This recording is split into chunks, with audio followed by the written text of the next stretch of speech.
Lex Luthor say when the waiter brought him the wrong kind of eggs? Oh, gosh. That's a good question. I don't know. He said, "Curses, boiled again."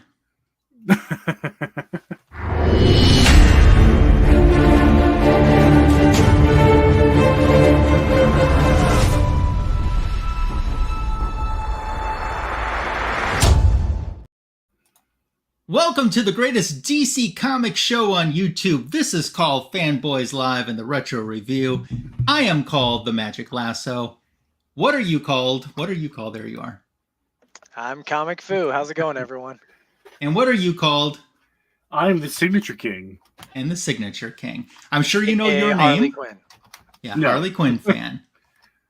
Welcome to the greatest DC comic show on YouTube. You are on Fanboys Live in the Retro Review. It is the final day in the month of June. It is. Where is 2024 going? I know, right? It's going pretty fast. Wow. Yeah. So we're happy to have you here, but we're even more excited to have a very special guest with us. And we're going to bring in our special guest right now. Let's say hello to Mike, the Sig Slayer. How you doing, Mike? What's up, guys? How you guys doing?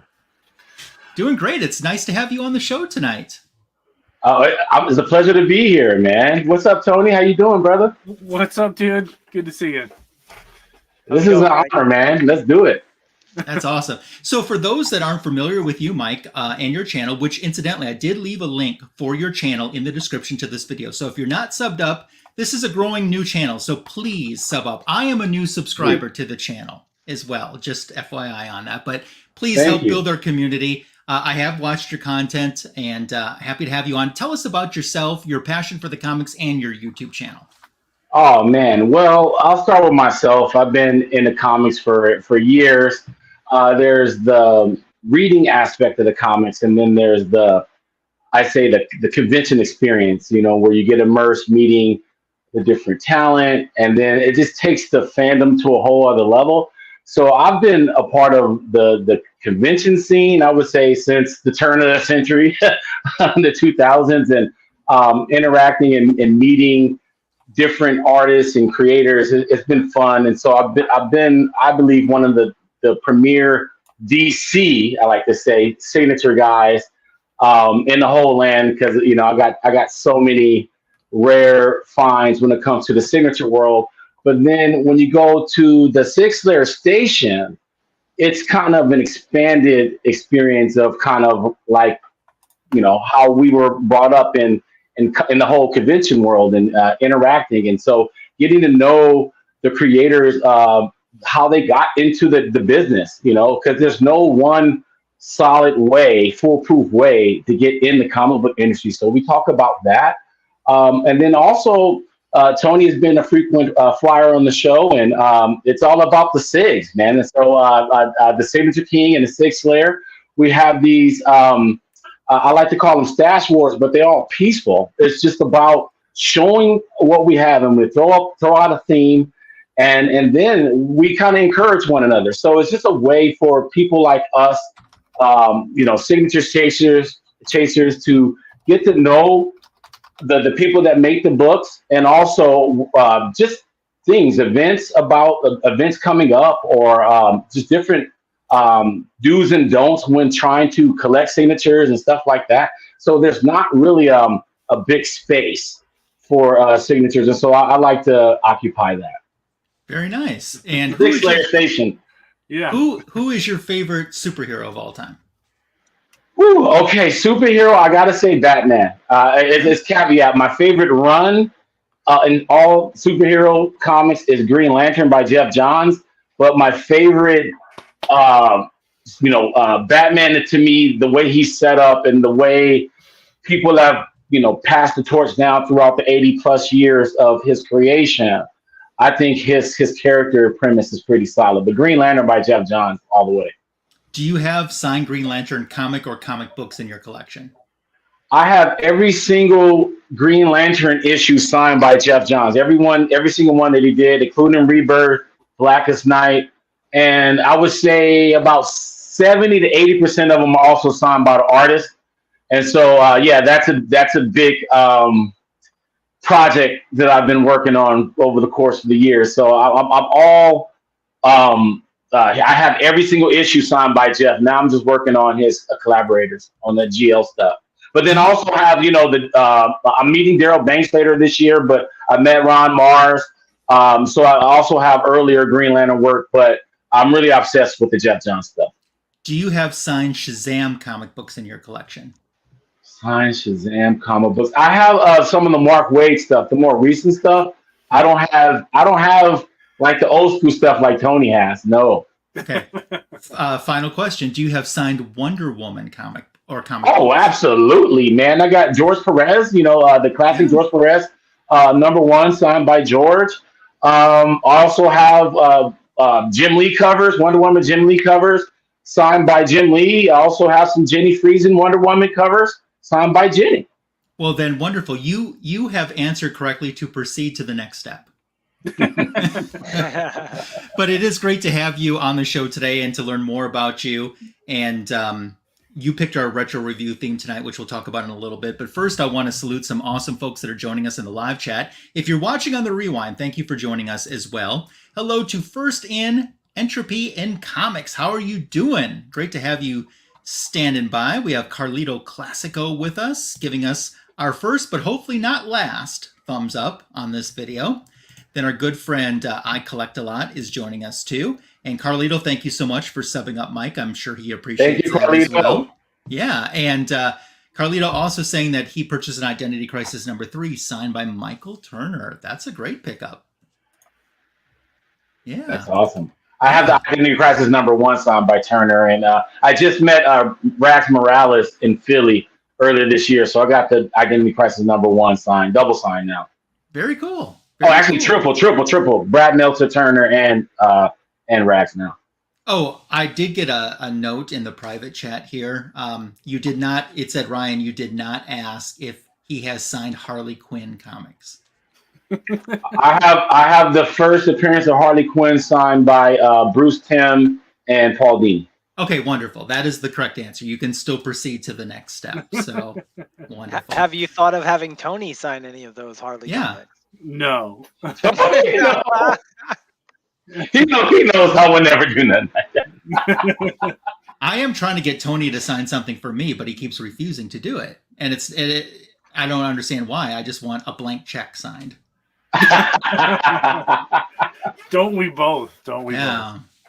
All right, Tony, what's going on in the world of DC Comics when it comes to news?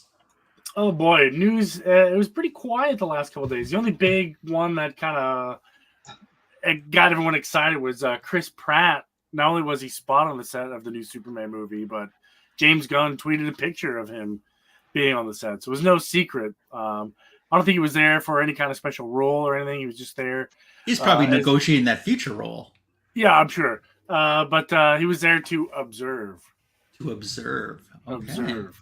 I don't know why someone would want to be. Well, let me observe. I want to observe. Yeah, I want to observe too. I also want to be the voice of Skeets. He's Booster Gold, right? And that's the spec. That's the rumor that he's Booster Gold, or is it talks to be Booster Gold? I don't know. I feel like that's too similar to Star-Lord in terms of personality between the two characters. They're kind of similar. Yeah. Maybe not, but it's not saying that he'd be bad Booster Gold. I think he'd be great Booster Gold. Well, I mean, everyone said over in the Marvel universe, Patrick Stewart, that's too dead on for Professor X, so he would never play him. And then who played Professor X? Patrick Stewart. So right. And he's been called you back yet, Lasso? What's that? Skeets? Have they called you back about They have Skeets not. yet? They haven't called me at all. No calls, no tweets, no faxes, no skywriting. Nothing. No smoke signals? Did you check smoke signals? No smoke signals. The last time I saw skywriting, and it's been a while, it said surrender Dorothy. Surrender Dorothy. All right. Yeah. So I saw McFarlane's getting ready, has just announced another addition to their Superpowers action figure line. Did you guys hear who it's going to be? Oh, Superpowers? No. Yeah, the action figure. It's a character that never was in the original Superpowers line back in the 80s. They've been doing that. Yeah. It's a character that we have featured on the Retro Review even this year. It's Any Terra. guesses? That's a good guess. This year. Oh gosh. No, it's an action figure of Batman drop kicking Poison Ivy, but he's got like those 3.5 foot long ears. No. No. The answer would be Metamorpho. Oh, Metamorpho. Oh, okay. I dig that. we can get behind that. He wasn't part of the original? No, he wasn't. So Wow. yeah. Well, he's in a new Superman movie. I'm sure they're going to try to push some merchandise to sell. Sure. That makes Yeah. sense to me. Cool. Very cool. Yeah, so good. that- Raise the value. I've already got my Metamorpho books. You do. And then also I saw Newswise. Do you guys remember when and it's been a while since we talked about this, but we talked about DC Compact Comics. Do you remember those? It's Yes. kind of their It's kind of their version because they're going to be like the size of what are those books that everyone loves? The Japanese books that everyone loves. Manga. That Tim loves. Manga. They're going to be like manga size. It's supposed to be like the DC equivalent. So they're taking famous stories, trade paperbacks, and giving them this smaller size at a smaller price. Oh, I heard about that. Yeah. Okay. So they've already announced Wave 2, which is coming next year. And Wave 2, including the release dates, and all of these will have a price point of $9.99. So it's a compact price too. May 6th, Kingdom Come by Alex Ross and Mark Waid. Oh, very cool. May 27th, Static Season 1. Okay. June 3rd, 2025, Deceased. Oh, okay. Oh, interesting. June 24th, Superman Birthright by Mark Waid. Makes sense with the Good one. movie, we'll tie in the movie. June 15th, to jump back a week, Superman Batman Book 1. Public Enemies. It just says remainder of information to be announced. So, and then on June 17th, Batwoman, just an upcoming Batwoman title. So It's the novelization of the Batgirl movie we'll never get. So they say they are committed to many more waves of these in the future already. So I could see that being a good thing if someone was interested in DC but didn't want to commit. They could pick up one of these classic storylines and read it. I'm surprised they haven't done. introduced. I mean, you know, Death of Superman's going to come in that format, Oh gosh. I'm and surprised you know who's it going to wasn't. buy it. I know. Speaking of, did you see what Tim just posted in the chat? I That saw. McFarlane's got a Yeah. Death of Superman figure Cover. coming out again. Yeah, figure Oh, cover. Yeah. Oh, really? I didn't see that. He just then posted me a Manhunter. So I was like, oh great, now I got 2 more to get. Yep. Can't keep up. Interesting. It says any signed Deathstroke comics. I have Deathstroke's first appearance signed by Marv Wolfman and George Perez, and then Deathstroke #1 signed by Marv Wolfman and Mike Zeck. Nice. Carlito. Yeah. Nice. That big old Z in his signature. That big old trademark Z. One of the best SIGs in the game. Mike Yeah. Zeck is sick. Yeah. I like my Cool. gun. Any other news going on, Tony? That's kind of it, really. It's been real quiet. One more. Creature Commandos.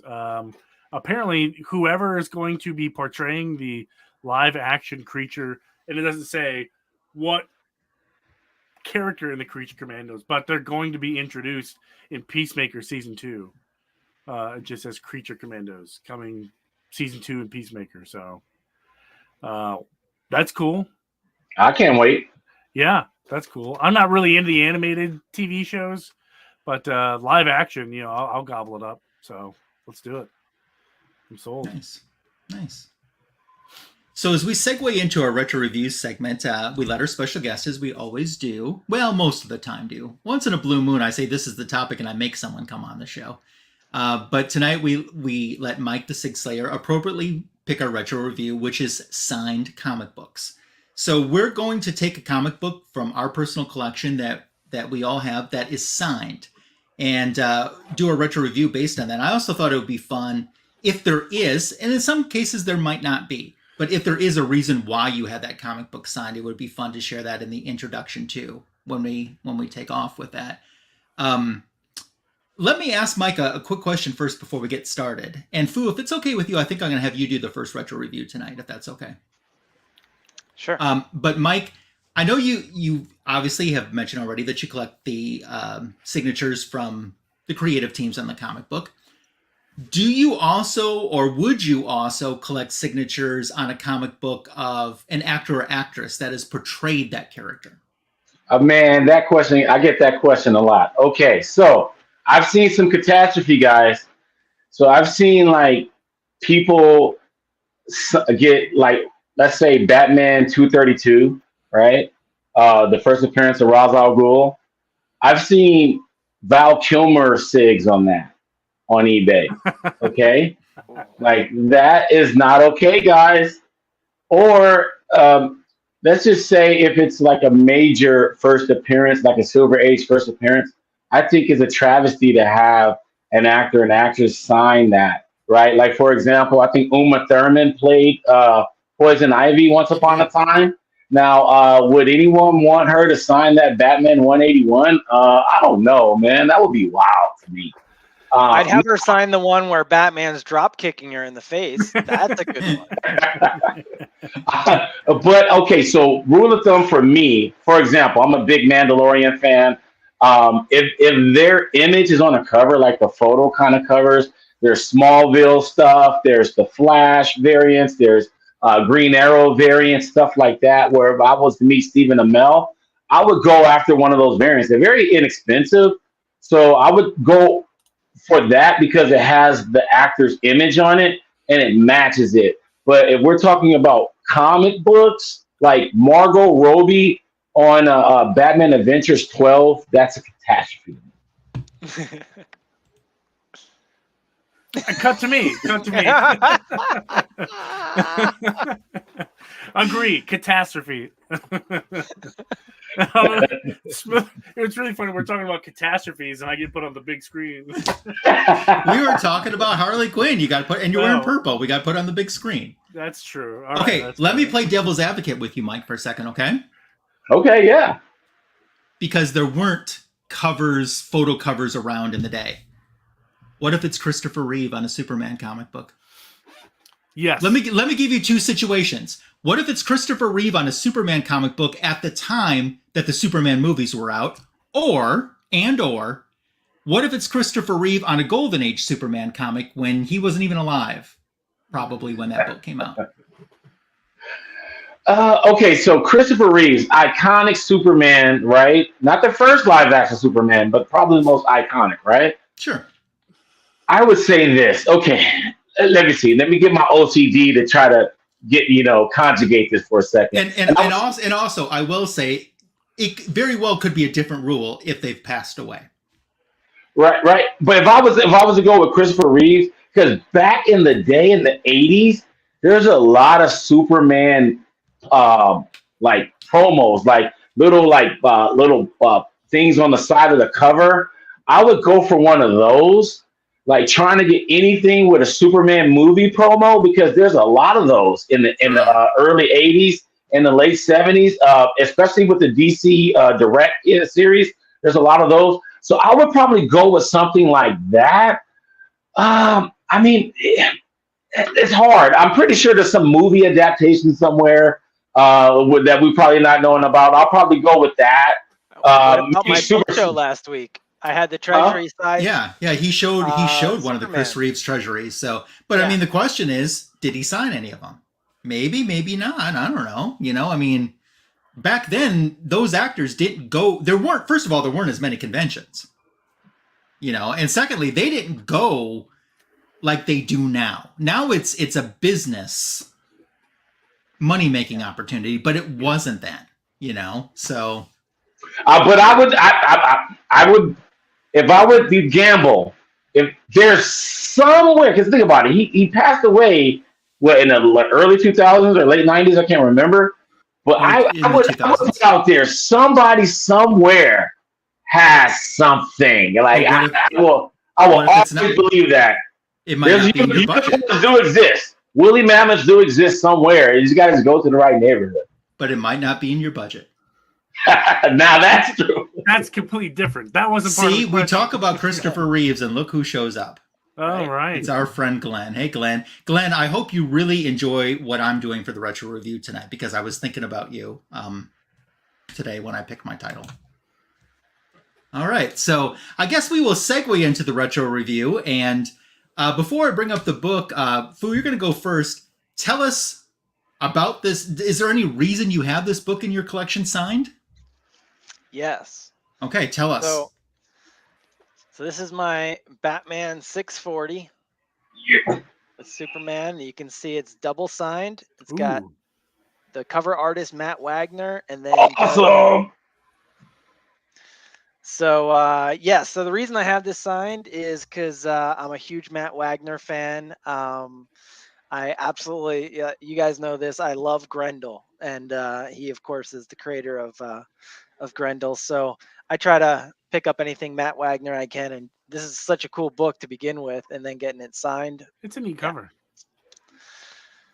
So it is. So we'll kick off the Retro Review here, and you can take it away. 2814. All right.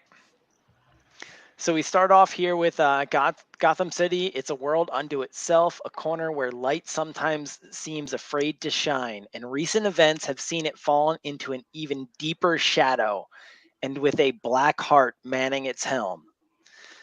Then we flash over to Batman here, but the Cerebus who guards it will never yield.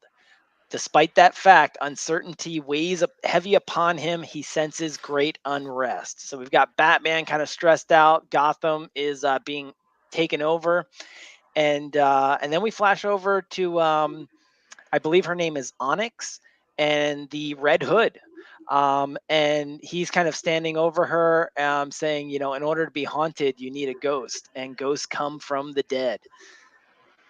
So she kind of obviously knows it's Red Hood. He's like, you're very astute. And she begins to square up, ready to fight him. And he's just very nonchalant about it. He's like, yeah, what about these guys down there? And we realize they're on this catwalk overlooking this, crime family meeting. And so she realizes she can't do anything now. She'll have to stay quiet, and basically is like, what did I miss? And Red Hood realizes that all of these guys are there meeting about him because he's been upsetting the underworld. So he's basically like, and it's being run by the Black Mask. We saw him on the first page there. He's Red Hood realizing he's made himself the enemy of all the bad guys. Then we flash over to this office building here where we've got, it looks like these hackers, they're installing a virus on the mainframe, and then they start smashing up the cubicles. And this one guy here with the bat, he goes to smash this computer here, and when he comes down, the bat's missing. And that's because Batman showed up. Whispers him, shh. He goes, dealing with these guys, and he hears "Don't move," and this guy shows up with an Uzi, and he's like, "You scratch yourself, man, and I'm gonna unload on your," and then he's whisked away, and we know who that is. And Batman's like, "I had him," and Superman, I never had a doubt. So Superman shows up, and we realize that Batman's actually in Metropolis, and he came to talk to Superman.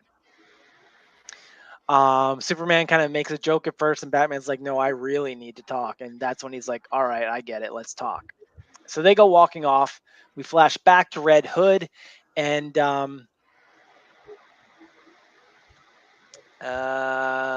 he's still talking with this girl Onyx up there.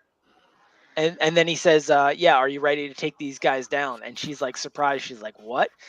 And he's like, well, you can stay up here and watch, or you can come join me. And he throws this smoke bomb down on the table, jumps down, and begins to take these guys out. She's like, why the hell not? Jumps in to help them, and they're brawling. Back to Metropolis, we've got Superman, and Batman's being a little cryptic. Superman's not exactly sure what he means. And Batman's like, I just need to know. And that's when Batman's like, you do know, you were there. What else is there? I wouldn't lie to you. Batman says, I know I just need more. Superman says, about when I died, and Batman says, yes. So Batman's basically asked Superman to tell him more about what it was like after he died and how exactly he came back. And Superman's like, well, I wasn't really dead. I was just in this like mirrored death state. And Bruce is like, yeah, that's what we all told ourselves to try and have it make sense because it was easier than to admit the harder truth. And Superman's like, what was that? And Batman's like basically acknowledging that science and logic has nothing to do with it, and you came back from the dead. And Superman's like, yeah, but there's been others, Metamorpho, Green Arrow, Hal Jordan. It's not all science. Batman's like, but it has been for me, whether it was magic or a god. It's still there was some kind of explanation to it, based in science. And this time, what he's struggling with is and even Superman asks, "What's this about?" And he's like, "I don't exactly know." But of course, we know that what Batman is struggling with is this is, I believe, 2 issues after he discovered that the Red Hood is actually Jason Todd, who of course should be dead. Back to Red Hood. They've taken out the first round of guys, and she's like, "I thought you got them all, all of the guards." And he's like, "Oh, I must have missed the ones out back." And they all show up with these guns. And this is kind of corny, but he's like, yeah, stay airborne and they'll never get a good shot off. So somehow they're like jumping through the air, avoiding bullets. And he's like, yeah, keep moving and make for the door. And so that's what she does. The 2 of them bust out of the door, and she's like, hey, at least, it feels like we're running, but, living to fight another day. And that's when Red Hood's like, yeah, I think we're doing just fine today. And he pulls out this Gatling gun and proceeds to take all the guys out. She's horrified because, they're supposed to be heroes. And she's like, what are you doing? And that's when he puts the gun on her. And he says, what do you think this was all about? We were going to rough these guys up and teach them a lesson. Welcome to planet Earth, right? And she's like, well, you're not getting out of here. And he says, well, that's not really up to you. And she says, you're in for a surprise. And he's like, yeah, I'm not the only one. I don't know if it's my speed or the sharpness of the blade, but most don't even feel it go in. And that's when she looks down and realizes that he stabbed her with this dagger and kind of pinned her to the wall here. And he says, you want to guess who's not getting out of here? And we leave that to be continued. Sickness, man. That's sickness. I gotta say, if you guys like Matt Wagner, I just interviewed him last Friday, so he'll be on the Sig Slayer station talking about Grendel and Mage and the Red Hood and Green Arrow. So in 2-3 weeks, I just interviewed him. The Sig Slayer station. I know it says Fast Wars Comics there. That's for Instagram, but on YouTube, the Sig Slayer station. We got a ton of guys coming up. But yeah, Matt Wagner, I can't believe that the coincidence. Just interviewed him a couple days ago. That's awesome. Crazy. Once again, there is a link for the YouTube channel in the description for this video. And Fu, before we move on from your book, how did you get your signatures on the book? Did you buy it signed? Did you get it signed? Or yeah, I'm not super into signatures because it's like I need one other thing to collect, right? So I try to limit myself. But when I was out looking for this book, I was looking to complete my collection with this book, my Red Hood collection. And when I came across one on eBay that was signed with Matt Wagner, I was like, oh, heck yeah. So yeah. But no, I didn't get it signed myself. Very, very few books I've had signed myself. Okay. Fu, I think I'm going to go next if you wouldn't mind doing the assist for me, but I'm going to say hello to a couple people that have joined us in the chat. First of all, White Tiger, Cool, Calm, Collected, our friend Ruben Guzman. Ruben, how you doing? And of course, it's always great to have Kenneth Bird here on the Fanboys show as well. So I'm going to show my signed book at the end and talk about how I obtained it. And I thought I want to do something that's not Wonder Woman tonight for the retro review. And then I went, oh, I'm like, I am really limiting myself now And I am really, really limiting myself. And then I started looking and I went, well, that's Marvel, that's Marvel, that's Marvel, that's Marvel. And I only had about 2 DC options that were not Wonder Woman. And one was Wonder Girl. No, it wasn't. It wasn't. That's a good idea, though. Loophole. So Seeking Superman, I chose a Superman comic book, even though we retro reviewed him, last week. But I chose this issue for a special reason. And rereading this today, I'm going to see if tonight this can be the very first time in my life that I can read this comic book with you and not get emotionally affected. This is an issue that really touches me. And if you're not familiar with this issue, we'll see if it touches you as well. If it doesn't touch you, you might not have a pulse. So let's get started. So Metropolis on the first page is where we begin. And we see somebody, there's an alternate cover. Yeah, somebody's like, wow, I didn't know that bad guy could fly. And they're like, he's not flying, he's falling.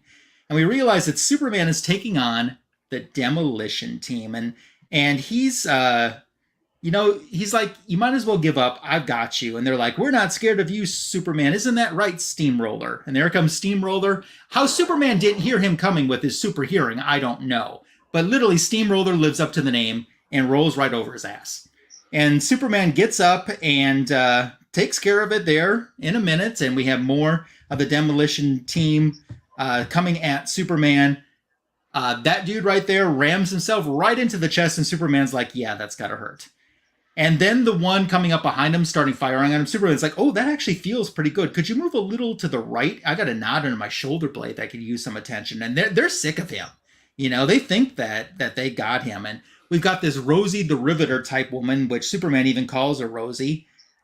She starts firing at him, and he's easily able to stop them. I mean, Superman can take on much badder villains than the Demolition Team, so this is not a problem for him at all. And then he realizes after they've been stopped, when he hears good going Superman, that he's being watched. So he flies up and says good morning to these kids. And as we're going to realize, these are kids in a hospital. And they've been watching in a children's hospital. And they just watched Superman go through a battle. And this is exciting for them. This is literally super exciting. So now we're cutting to a short time later. And we have one of the kids that's kind of out. And he's spying on what's going on. And he's overhearing Superman's actually in the building now. And a little bit of time has passed. Like a couple hours have passed since they saw him. But Superman is talking to the parents and the doctors at the Children's Cancer Center Metropolis. And they're very excited about the offer he made, but they have some concerns about the children's safety. And Superman reassures that his number one promise and sole focus will be the kids' safety and them having an amazing time. So the parents are very thankful and grateful for what's about to happen.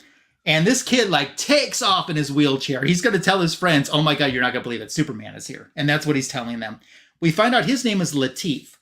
And these kids don't believe it. They're like, no way. Superman's here talking to our parents and the doctors. And he's like, yes. He's like, but we saw Superman fly off after he beat the Demolition guys. Why would he hang around here when he can hang with the Justice League? He's like, I'm telling you, you got to believe me. Superman's here, and then he interrupts and says, and I brought friends. So on the next page, we get the title story for Goodnight Moon. Hal Jordan Green Lantern has constructed a plane big enough to take these kids, literally escorted from their hospital window. For the kids, that's got to be cool as heck right there. Just you didn't even have to leave the door. You walked out of the window to get into this plane. And they're excited to see Green Lantern. And they start taking off. And Superman says, hey, I got some time if there's any questions anyone has. And they all start hitting him with questions. How old are you? What's Krypton like? Do you have a girlfriend? How sharp are Doomsday's bones? Do you and Batman hang out? Is the Flash faster than you? And he's like, whoa. I didn't think that you would have so many questions. And it's like, do your eyes hurt after you blast someone with them? What's it like to fly, Superman? Latif asks, and he says, well, that's the best power of all. And Green Lantern comes back and says, we're here on the 5th floor. And Superman says, so who wants to float? And they are so excited, and they're all like, yeah! And it's zero gravity time. So Latif stays in his wheelchair, though, and Superman goes over and says, what's wrong? And he says, well, I might hurt someone else floating around because I can't control my legs. And he's like, you don't have to worry. I'm going to be close by and you can do it. So he trusts him, he unbuckles, and he starts to fly. And it's just the best feeling for these kids. And he's like, this is amazing. Can I do it later? And I love this part. This is so Superman. He says, sure, and I'm proud of you. You fought back your fear and trusted someone to help. And he's just checking in with Lateef to see if he's okay. And this is also very Superman. And I already feel my Lateef says, I was thinking about my best friend, Gail. It's a shame. Or he says, she was on the same floor with all of us. I wish she could have shared in this too, but she died last week. And Superman says, Gail seeing and doing it through you, Lateef, through your eyes and heart. Green Lantern says, well, coming up on your left side, you're now going to be able to see. And they realize they got the Watchtower, the Justice League satellite. And greeting them inside the Justice League satellite is none other than the Justice League, all waiting for them. So Wonder Woman welcomes them to the Watchtower, and they're like, no way. And even Lateef is like, it's Batman. It's Batman. It's Batman. And he's so excited that Batman's there. And then you'll see on this next 2-page splash that it's time to have some fun. So Flash is wheeling them around. Wonder Woman letting them try on her bracelets. Aquaman is swimming with them. Cyborg is showing them stuff. Batman, although with a frown, is still participating. Aquaman's letting him hold the trident. Superman is letting them fly on his back as he flies through the tower. Wonder Woman's playing with the lasso. And these kids are literally having an amazing time. So Superman says, well, are you ready for the scavenger hunt? Here are the things that you need to look for. That includes Superman's cape, Wonder Woman's lasso, a batarang, Flash's insignia. And there's a few other things. And then he says, here's the hardest to get of all, a picture of Batman smiling. And he says, and here are some smartphones. You can try to capture that Batman picture. He says, try to get him to show those pearly whites, and good luck. Your scavenger hunt starts right now. Go. So the kids take off through the Watchtower, and they're finding some different objects like Flash's insignia and Batman's space helmet. They found Cyborg's arm. They found the Green Lantern. One of the kids Lateef goes up to Batman. He's like, give me a smile. And Batman, he ain't having any of it. I'm sorry, that wasn't Lateef, but it was a different kid. Lateef ends up finding Superman's cape, who's trying to disguise it as curtains. And he finds it, and once again, the kids are going back with the cell phones ready, trying to get Batman to smile for him. He's like, come on, break a smile. And Batman's kind of like, So Lateef comes back and says, I found Superman's cape. And they're like, well, that's good. And all the kids tally up what they have, and they say, well, kind of everyone's tied right now. And everyone's got something except for a picture of Batman smiling. So whoever gets that, essentially is going to win. So Lateef goes up and he says, psst. Batman bends down and he whispers something in Batman's ear. And you see the reaction he gets. He gets that smile, and all those cameras go off like mad. And Lateef ends up winning by 1 point for getting that. And Superman says, well, you're going to get an extra prize for that because you're the winner. And Lateef says, well, I feel like we all won just by being here, but can I take all my friends with me too to make this special for him? And Superman says, of course. Wonder Woman says, how'd you get Batman to smile? And he says, well, pretty easy. I told him a joke. And they all look at Batman and he's like, it was funny. So on our next site, there's the kids with Superman. And they're remarking how beautiful it is. And Superman agrees with them. And he asks if they're all done with their rocks. And yeah, they say they are. He says, okay, lay them down. So they lay their rocks down on the moon. And it has their names written on all of the rocks. Scroll down just a touch more for me. You'll see all their names there written. And they say, our names will be here forever, right? And he says, and ever, Lateef. And then one of the kids says, Superman, can we stay a little bit longer? He says, absolutely, kiddo. And they all turn around and start to look. And he says, absolutely. And on our final page, our final image, Superman standing with those kids just looking at the earth. Oh my God, I want a ball right now. This is the second time I've read this today, and I want a ball. That's good. There was someone in the, not someone like I immediately know in the comic book community, but I guess in our case in the extended community, that was talking about this issue. And they would, anytime they could find this issue, or every time they find this issue, they buy this issue. They try to get multiple copies of it, and then several times a year, they send it to a children's cancer hospital so the kids can read this story. So Nice. a few months after this issue came out, I ended up getting my copy signed, and I got it signed in person at C2E2 by Patrick Gleason, one of the writers, and Chris Burnham, the cover artist. Awesome. So, and I remember Chris Burnham signed it first. Then I got Patrick Gleason, and Patrick Gleason said, "Is Chris Burnham here?" And I said, "Yeah." He goes, "I had no idea he's here." So that was a big memory, and both were very nice to me. So I've shown this as a book show before, but I'm happy to finally have been able to do the retro review on this. That's pretty cool. I never heard that story. That's awesome. I think this is a book that, like I said, if this doesn't touch you in the feels, maybe you aren't kicking anymore. You know, this is a pretty awesome book, and it's just a one-issue story. I just love this story so much. I could just read this all the time.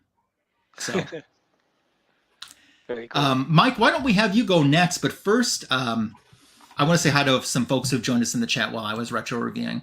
Our good friend James is here. Warlord is here. How you doing?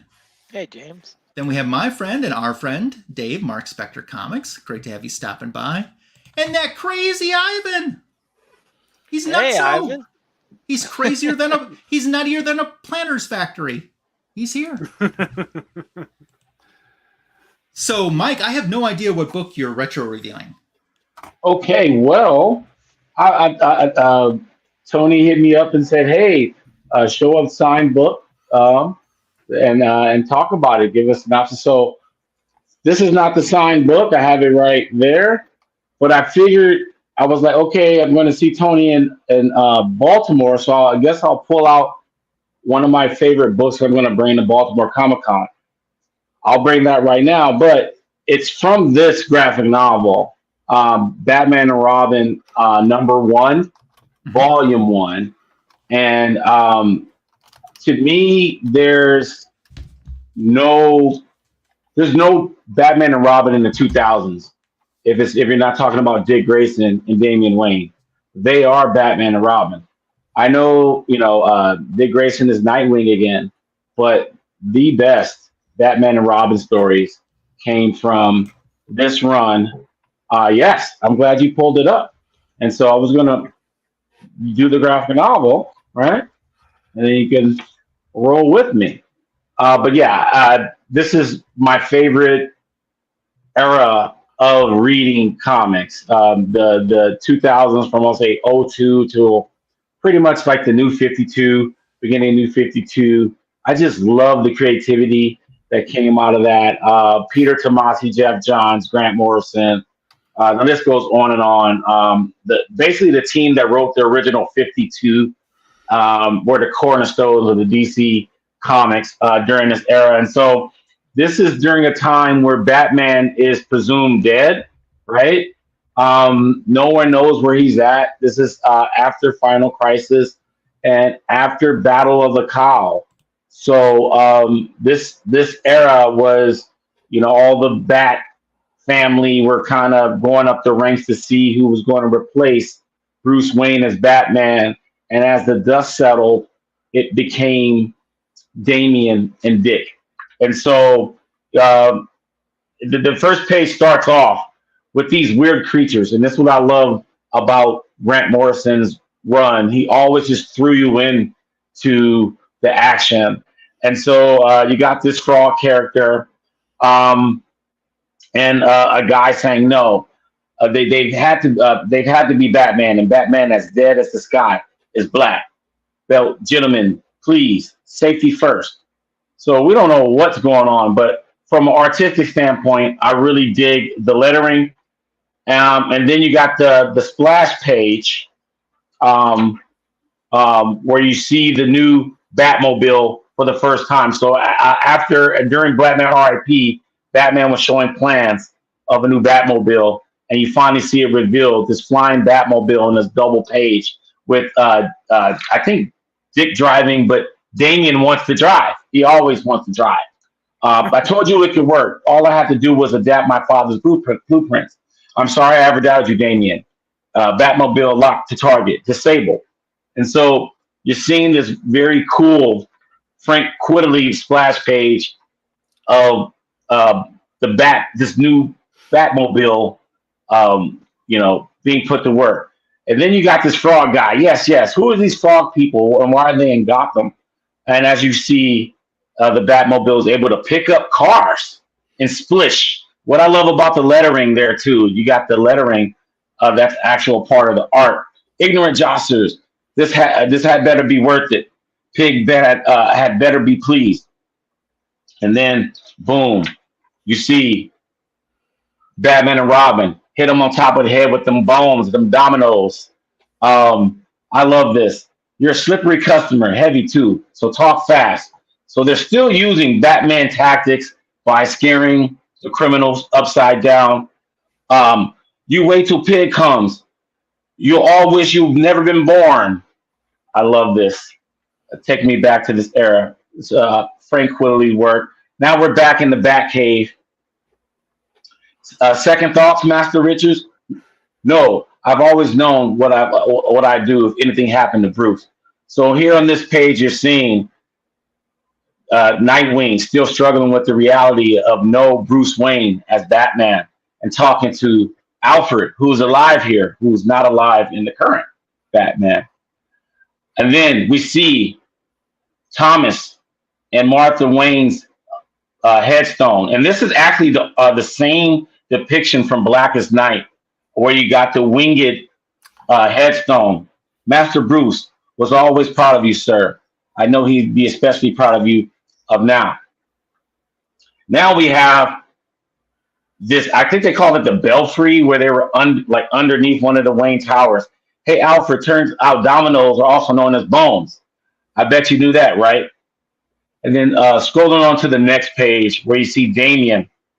Remarkable work, young sir. If I may say so, the gyroscopic array was a source of endless frustration for your father, as I recall. I promise I finished what he started. That'll be all Pennyworth. So you're seeing even Damian, who's a relatively new character during this time, adjusting with his father and thought that it would be him next to his father instead of Dick Grayson. Maybe one day, Dave, if I was bred for the job and trained in the arts of war by the masters of my mother's League of Assassins, I could easily continue my father's work on my own. Maybe one day, Damian, but not today. Get in the car. So Damian thinks he could do it all his own. And this one we get to the good part, get to the villainous part. Now we're on the next page, and we see this splash page, and it looks like the Doubletrons. Don't think you can keep me here. Mr. Toad has friends you won't believe. This city will belong to us soon. And you see a flaming head in a car. And you see this flying Batmobile. You can have my respect, you can earn it. That's all I'm saying. You're not my father. Lose the attitude, Robin. I can still offer Tim Drake his old job back. Batmobile hover. Ready to test the periscapes? This is it. Batman and Robin together again for the first time. So like I said, this is the 21st century Batman and Robin right here. What's up? You see Commissioner Gordon. Sometimes I don't know what to believe anymore. Officer Bronstein, but hope springs eternal. I'm just saying we've been doing this every night for months and no answer. That long? Face it, Batman's never coming back. Had to happen eventually. We'll see. It always worth a try, right? And then boom, you see them. Bust on the scene. This splash page right here. Frank Quigley artwork. Now we're back at, I believe, Gotham Precinct. Evening, officers. Light me. Moving to the next page. Damn this, damn that, damn it all. What's all that stuff? You said we were going to make a new life here, Papa. Sasha, sweetheart, shush. I know what I said, but I know what I saw. I just escaped from Batman, and that's something that you don't do twice. And then at the door, Lev, oh God, Papa, who are they? Papa. I waited till you were awake.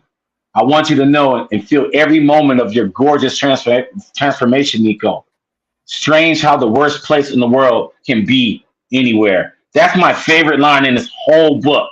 Strange how the worst place in the world can be anywhere. I love that.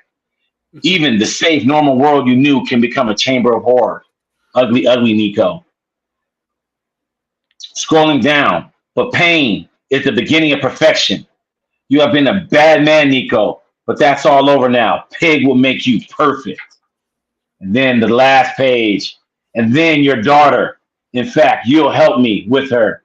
And when I'm done, you'll both be lovely dolls together. Pig will make her perfect too. Pig is here to make everything perfect. I love Professor Pig.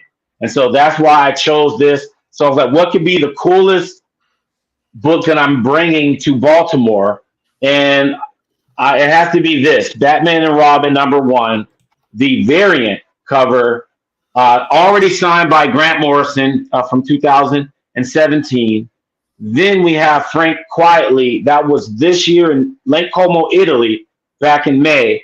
And then actually Alison Clare, the colorist, signed this. He was the first one to sign this back in 2011.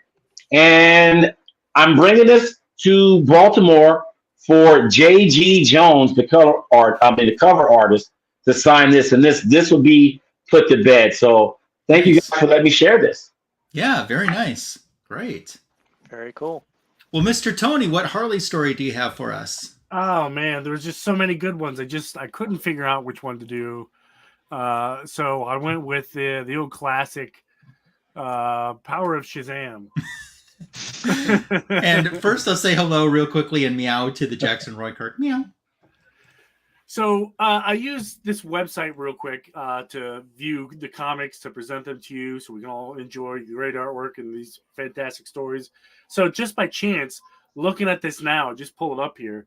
So yes, I'm reviewing Power of Shazam. Just got this back from CBCS to verify the signature on it.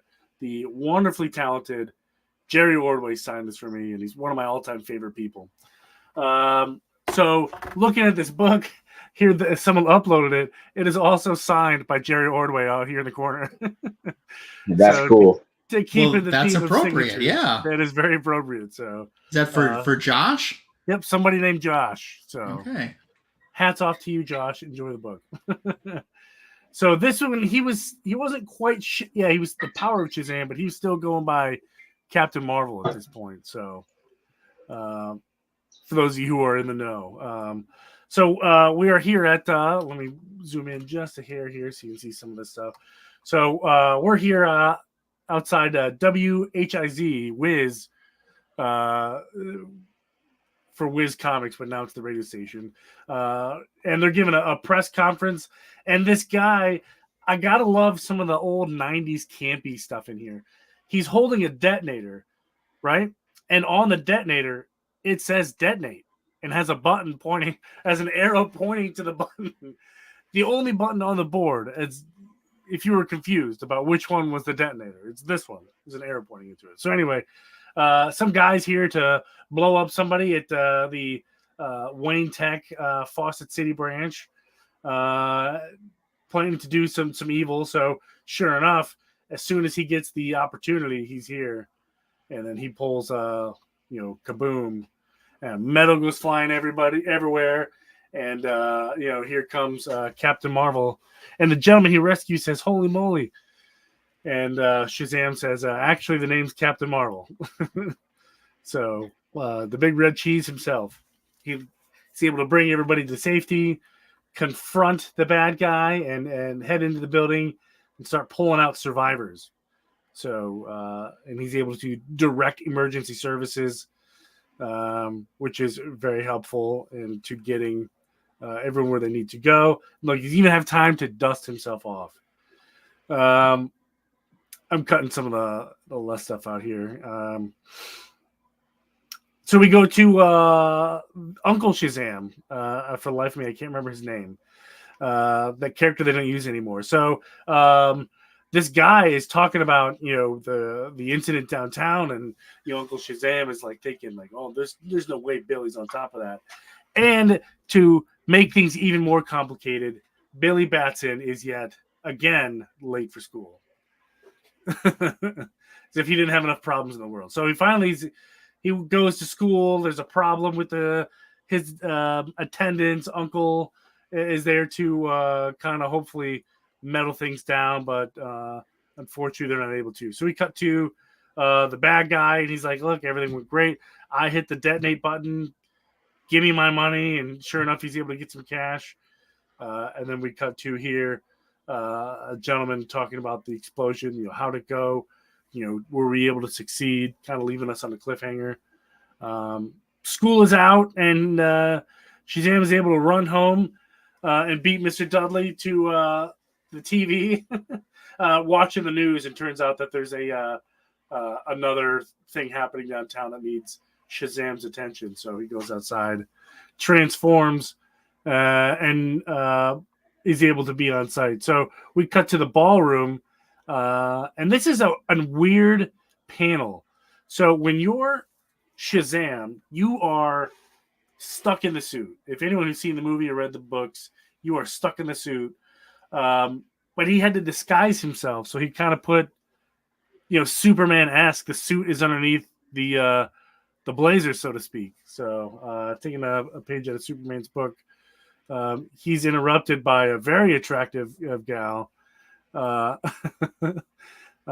he doesn't know what to do. So finally someone asks if he can cut in, and he's like, "Oh yeah, absolutely."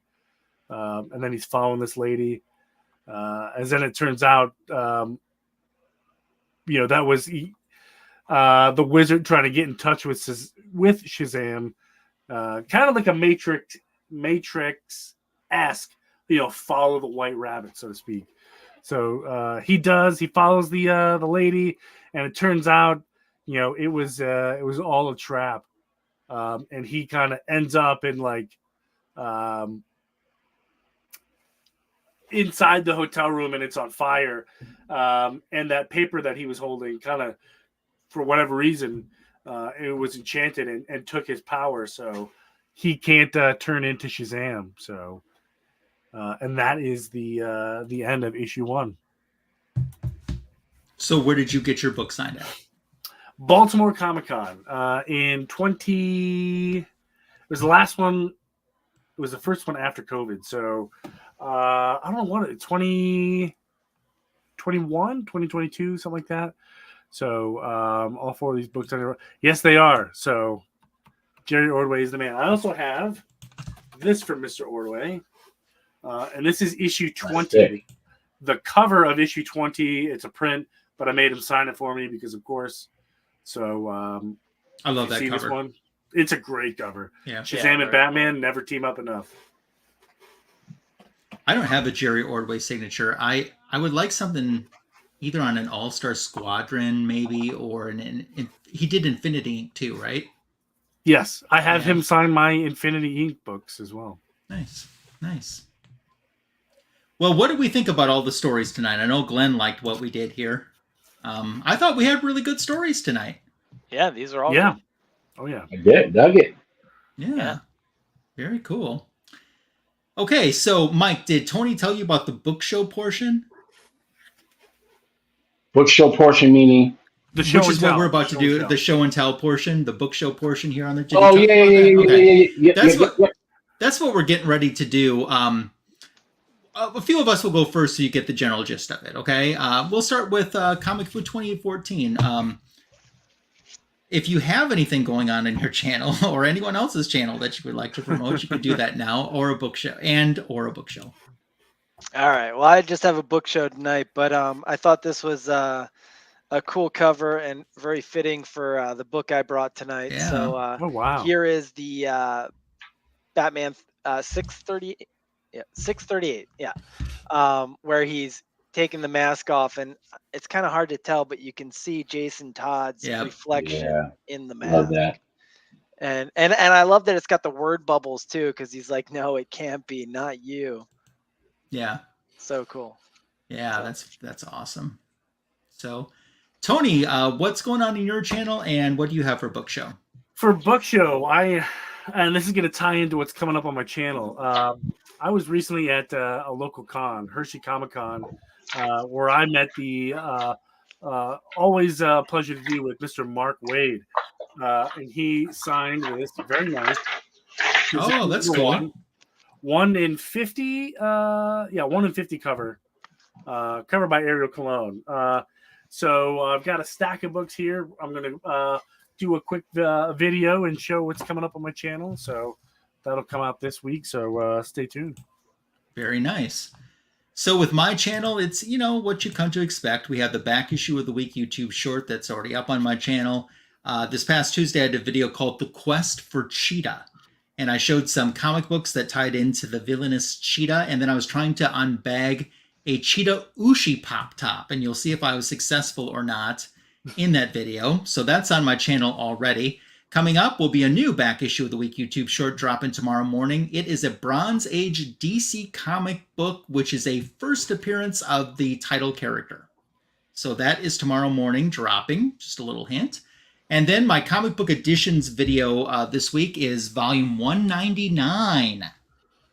And it's called 4 Fantastic Comic Books and More.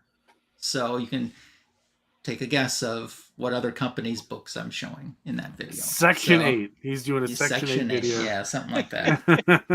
For my book show is something that you've heard me talk about in the past on my channel. I'm not sure if I've ever shown this or not, but I thought tonight's the night to do this. So I had this project that if I can just buy the frames for it, which the frames are kind of expensive, but certainly worth it, I could finally get something up behind me on the wall. But I thought, how could I ever have a Wonder Woman #1 that's signed? First of all, everyone associated with that book has passed away and has been passed away for a long time. Secondly, I can't afford that book. Wonder Woman #1 from 1942. Not in the budget right now. I keep looking for the winning lottery tickets. I don't find them. But this is, at least right now, as close to what I figure I can have for a Wonder Woman #1, and it's autographed. It's a signed comic book. So this is what I've done. Give me one moment. Make myself big. This is signed by Pete Marsden, who is William Moulton Marsden's son. And sadly, Pete has passed away a few years back, but I was able to get this done through his daughter, Christy. And as guaranteed authentic, she told me her dad got a big kick out of being able to sign this comic book and was excited to do it and loved doing it. So to me, this is as close to a signed Wonder Woman #1 probably that I can get. That's really cool. So sick. Yeah. Very nice. So that's what I'm doing for my book show tonight. Mike, it is your turn. You can tell us about anything that's coming up on your channel and then take the floor for a moment to show us something. Okay, cool. Well, first off, I like to say, yeah, those Millennium editions are great for, when you can't get the original. And if you were able to meet some of those Silver Age or Golden Age talent, that's a good way. I was able to meet Jerry Robinson and Sheldon Moldoff, and I have one of those Batman #1 signed by both of them. I forgot, Showcase, whatever Flash first appearance is. I got one of those with Julie Schwartz and Joe Kubert. So those are great ways because that's still a Wonder Woman #1. So that's how I look at it. But anyway, all right, where should I start? Okay, Stash Wars Comics on Instagram. Check that out if you're into photography, comic book photography. If you're into seeing cool DC comic stuff signed, if you're into seeing good footage from the conventions all over the world. I have liaisons all over the world, and East Coast to West, even up in Europe. And so if you want to see some of your favorite creators in person, you want to see what their signatures look like, stuff like that, Stash Wars Comics is a great resource for that. Lots of inside stuff, lots of first look things, first look sign stuff. Lots of great adventures on Stash War Comics on Instagram. Now, Sig Slayer Station. We talked a lot about Matt Wagner. I just interviewed him on last Friday, and so in the next couple weeks, every Thursday, check out the Sig Slayer Station for new interviews. This week, this Thursday, we have the Hernandez brothers. If you guys are familiar with Love and Rockets, one of the longest running indie titles in American history. Love and Rockets #1 is in the Smithsonian. So we got them. Also, we if you guys are big fans of Jason Fabok, I'm interviewing Jason Fabok in 2 weeks. So look out for that. In July, also Brad Anderson and Rob Lee from the Ghost Machine folks got them coming up. But if you are a big fan of the Red Hood, already on the Sig Slayer Station, I've interviewed the entire creative team: Judd Winick, Doug Mankey, Alice Sinclair, Tom Wynn. Part 1 and 2, we talk about the movie as well, because Judd Winick wrote that as well. So we get into that. So if you're into the Red Hood, check out that part 1 and 2. It's up on the Sig Slayer Station. And then finally, we were talking about celebrities. You threw me one of those questions, and what would you do, right, if you had celebrities that are in your crosshairs, right, that you want to get signed? And there's a lot of things you can do, right? One is you can always get a script, right? You can always get a script because the celebrity, and this is Stargirl pilot right here. So for all the Jeff Johns fans, this was my son and I's, one of our favorite CW shows. And this show was created by Jeff Johns. Stargirl obviously is a character that he created. But this is the pilot episode, the very, very, very first episode of Stargirl. But then, not just that, I also have the cover of the pilot episode signed by everyone, the entire cast, the whole crew, even Jeff Johns. There we go. Jeff Johns right there. Stargirl right there. Luke Wilson. Everyone's here. And I'm a big Justice Society fan. And so this episode, if you haven't seen Stargirl, watch episode 1 if you're a Justice Society fan, because it's loaded with Justice Society stuff. But this right here is my show and tell. It's the cover to the pilot. There we go. The pilot episode to Stargirl, signed by everyone. And so this is another option you can go. They're very inexpensive. You can get the PDF, print them out yourself, and then bind them yourself, and boom. But this is an official script from Warner Brothers, so I didn't print that out. That's all official. But Stargirl, that's my show and tell. Nice. That's a great one, too. Awesome. Very nice. Well, Mike, it's been great having you on the channel tonight. This has been awesome. Thank you, guys. I hope you'll come back sometime and join us again and have some more fun with us. Oh, I would love to come back. This is great. This is fun. And it's not often that I get a chance to chill with a bunch of DC guys, because I always say we live in a Marvel world, you know. So to have 4 people that are like diehard DC guys, you got 2814 right there. That's GL business right there, and Magic Lasso, that's Wonder Woman business. So that's great. And Mr. Shazam, Signature King, Black Adam. So I mean, I feel like I'm with kindred spirits. So it's awesome. That's great. Once again, there's a link to Mike's channel, YouTube channel, in the description for this video. Please sub him up too. It's a young channel, so there's plenty of room for growth. I know some folks have already today, and that is appreciated. If you're watching on the rewind and would be kind enough to do that, that is appreciated. If you're watching on the rewind, thanks for making it all the way to the end. Thank you to our incredible live chat who's joined us again. Any parting words from anyone before we vamoose for the month? Nope. Shazam! Happy 4th of July to everyone, which is coming up this week, and we look forward to having another edition of the greatest DC Comics show on YouTube, Fanboys Live in the Retro Review, with you next Sunday night. Until then, take care. Bye!